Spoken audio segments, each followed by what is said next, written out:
Do you want to learn how to create this crazy motion? No problem, let's head into After Effects and let's simply do it. Okay, hello, I have this composition prepared and let's start by adding a background. I'll right click, New, and create a new solid. This solid should be something dark. I'll just go for a darkish grayish color. Okay, and we have the dark gray background. I'll lock it down so it doesn't come in the way, and let me create the circle.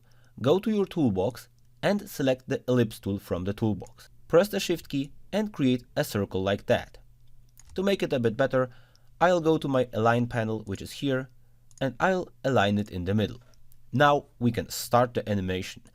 Click on the shape layer, go to the ellipse path, and let us work with the size. I'll maybe go here. It should be around 10 frames. The scale should be 0, I mean the size.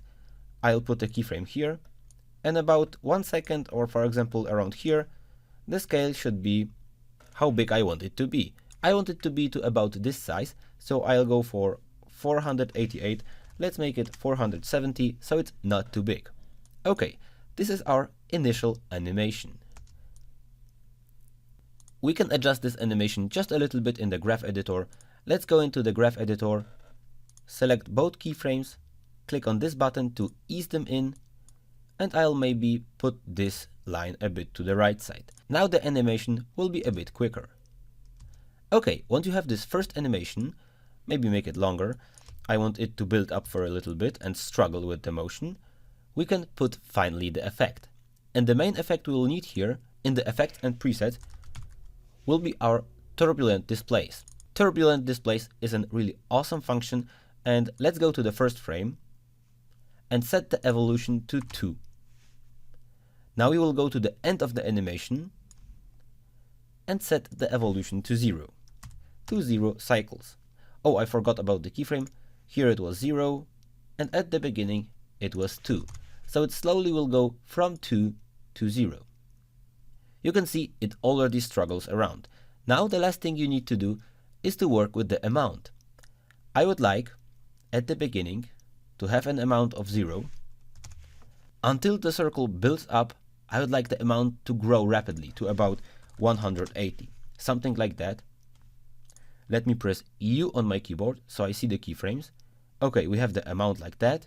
Maybe the amount is a bit too strong because a second one appeared. So let's make it a bit smaller so we only have one. And you see how it struggles to build up. Okay, it builds up, and let me put a few more keyframes. We are building this amount up from 0 to about 90. Let's make it maybe stronger to about 100. Here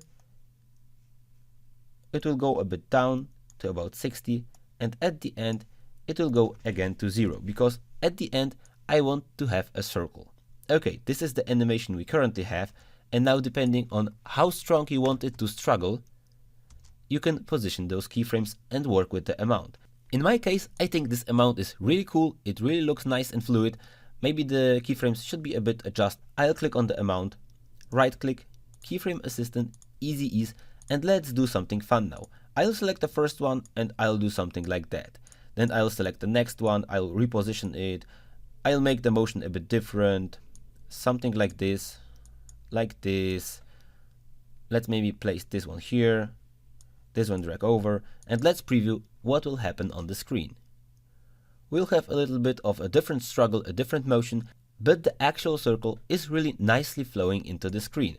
So we only adjusted the evolution and the amount of the turbulent displacement. If you want it to look a bit nicer, right click on the shape layer, go to Layer Styles, and select Outer Glow. With the outer glow, by opening it, I'll lower down the opacity because I don't want a strong glow, I just want it to glow a little bit around. And we would need to adjust the size. Let's make the size to about 200 so it starts to be visible. Maybe I overdone it with the opacity. Let's make the opacity a bit stronger, but lower the range. Or up the range so it gets a bit more smooth. Okay, I once again overdone it, the size is too big.